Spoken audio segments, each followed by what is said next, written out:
What's up, everyone, and welcome back to another episode of The Real Breakdown. Today, guys, we are going to be going over Moon Knight Episode 3, The Friendly Type. Now, as you guys know, I've been covering each episode and just giving you guys my thoughts after watching it 2 times at least. And so, as many of you know from my previous videos, the first 2 episodes I really enjoyed. With this episode, guys, I do have to say Episode 3 was a step back for me. I feel like this episode was not as good as the first 2. There's definitely some things in here that we find out that are going to push the story along and that I'm kind of excited for. But I do have to say I found this one to be probably the weakest episode of the 3. So let's kind of get into it.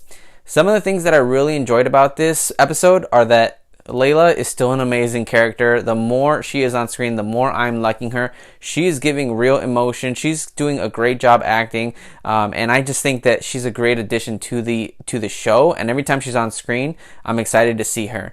The other great thing is Oscar Isaac as Mark Spector and Stephen Grant is still really good. I mean, how he's able to just switch back and forth between those characters seamlessly and have there be barely a hitch on the transition of that is awesome. So he's still doing an amazing job. Same with Ethan Hawke as Arthur Harrow. I mean, the acting is phenomenal all throughout.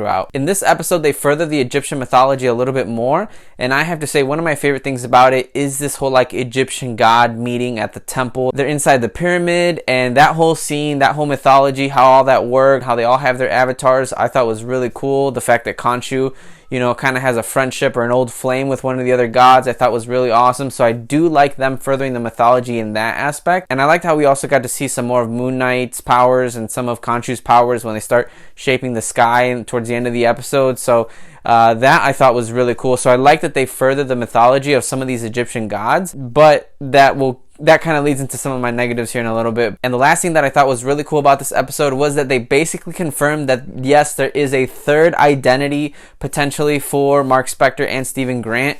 There is that scene obviously where Mark Spector and Stephen are kind of fighting for the body as they're going after some of these Harrow followers and trying to get information. And out of nowhere, Mark loses control of the body, and next thing you know, he's stabbing one of the guys, and the other one is dead or half dead, and there's just kind of a bloodbath, and he is telling Stephen, like, what did you do? And he's like, I didn't do any of this, you did, So there's definitely a third personality there. I think that this is them kind of confirming that. There were already some people speculating that there might be. The third personality could be the one that asked the girl from the first episode on the date, right? Because Mark being married and obviously caring for Layla, didn't make sense for him to ask one of the workers there out on a date. So they pretty much confirmed it for us, guys. I think it's just a matter of time before we find out what that third personality is. And it sounds like he's going to be a lot worse than Mark Spector was, which kind of leads me to my negatives, guys. All right, so that was pretty much it for the things that I like about this. Guys, I have to say, this episode had a lot of lazy writing, a lot of convenient things that happen. Some examples would be when they're in the pyramid and they're kind of bringing up Harrow to kind of judge him and see the accusations and see if the accusations that Khonshu are bringing up are correct. Harrow completely takes over, and it's just super convenient that, I don't know, it just felt like that whole thing was just written so that Harrow could win, but it didn't really make sense. If you have these powerful gods and they bring a human being in, they wouldn't let the human being kind of take over, and Harrow gets asked a direct question and he doesn't even answer it, and the gods don't even ask for an answer. They just let him continue talking. And same with Khonshu. Khonshu doesn't even question him, and Khonshu loses control. I don't know. It just felt kind of lazy. It just felt like a way for Harrow to get a victory and for Khonshu to continue to be on thin ice with the gods. It just felt like a little cheap, I guess. Another example, too, is when they're talking to Anton. I don't remember his last name. The guy who has the tomb.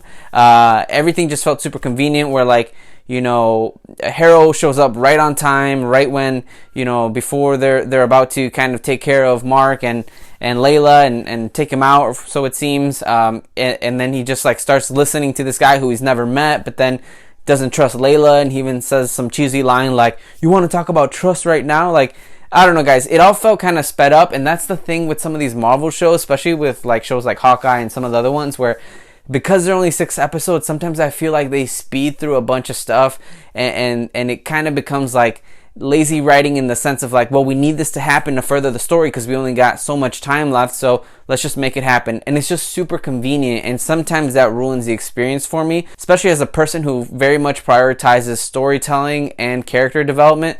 Sometimes I feel like they're doing a great job with Layla, they're doing a pretty good job with Oscar Isaac's character and Arthur Harrow, but then some of these other third-party characters that come in just kind of feel a little weird, and then some of the situations they're in just feel kind of rushed. Yeah, I mean, that's my biggest complaint with this one, and it's crazy because the first 2 episodes, I didn't feel that. I felt like they were really taking their time, so I don't know if they changed the writer on this one or the director just kind of did something different, but I definitely felt that. The other complaint that I have about this episode is that the fighting in this episode felt so choreographed, and it also felt so PG. Right now, I know Disney Plus is getting a lot of heat because, you know, they're taking blood out of, you know, the Falcon and the Winter Soldier. They're kind of PGing a lot of their stuff that they've done. And although you get scenes that are very action heavy, like, you know, when the guy ends up getting stabbed, right? That first fight when Mark Spector is chasing those Harrow followers through Cairo, and he catches up with them, and then he starts fighting them. It felt so PG. I mean, there's a point where he is about to punch him, then he stops, then he slaps him. And I'm like, dude, you're a mercenary. You're a trained killer. Like, he's kind of fighting, but also not really trying to be offensive and beat people up. But then there's other scenes where he is like, once he actually catches him, he pins him up against the wall, and he starts punching at him. Like, that felt more like, whoa, okay, he's getting very aggressive. And to me, it just doesn't make sense, where sometimes he holds back, other times he doesn't. It just felt kind of wonky. And in the first 2 episodes, Steven was really the one who was like, hey, no violence. And Mark was like, no, I have to kill him. I have to beat him up. And in this one, he was holding back. And, you know, maybe it's part of the story, right? Maybe Steven is starting to have an effect on him. But it just felt kind of jarring. It felt kind of weird, especially like me being excited to see Mark Spector, the mercenary, and finally see someone who's willing to utilize the Moon Knight powers and the fighting techniques. I mean, I said that in my last episode. It just felt underwhelming. And also, what I mean by it felt so choreographed, everything felt kind of slow motion-y-ish. Like you could tell everything was choreographed. I didn't feel like I was watching an actual fight. Once again, I bring up Captain America Winter Soldier. That action felt real. It felt intense. Everything felt like it was happening in time. Nothing felt like I'm waiting for someone to punch. I reach over and then he blocks and then I do this. You know what I'm saying? So I definitely saw a lot of that, even with the Moon Knight fight, which I felt was kind of underwhelming. That's the one thing I've been looking forward to in the last 2 episodes is Moon Knight fighting. And all we really got was him throwing his moon, like, you know, darts or whatever they're called.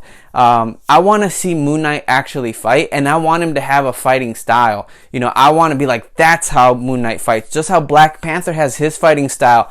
Captain America has his kind of boxing style, right? Iron Man has his style of fighting as well. I want Moon Knight to have this like really awesome, you know, kind of like Wonder Woman-ish, where it's like it's an older fighting style, where it's like it's you know, an ancient fighting style or something like that, something that makes him unique. And in this, I didn't get any of it, and so I was just underwhelmed, guys. It wasn't terrible, like it wasn't the worst thing I've ever seen. I just felt like I wanted more out of this episode, and I will be honest, guys.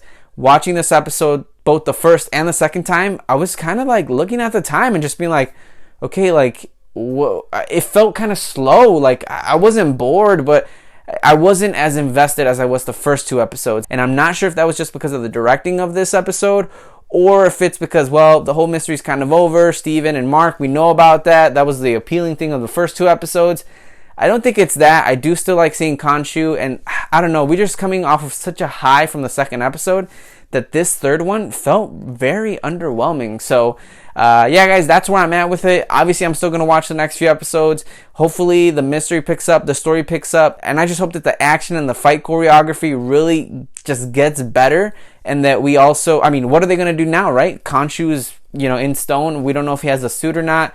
I don't know where this is going to go, guys. I am excited for it. But I will say this episode was definitely a step back. So I'm hoping they can take 2 steps forward and that the last few episodes can really just knock it out the park. Because those first 2 episodes, chef's kiss. Amazing. So those are my thoughts, guys. I know, kind of hot take, I guess. But that's just how I felt walking away from it. So with that said, guys, that's the real breakdown on Moon Knight, Episode 3, The Friendly Type. And we hope to see you guys here in the next one. Hey everyone, thanks for watching. Please like and subscribe, and stay tuned for what's next to come on The Real Breakdown.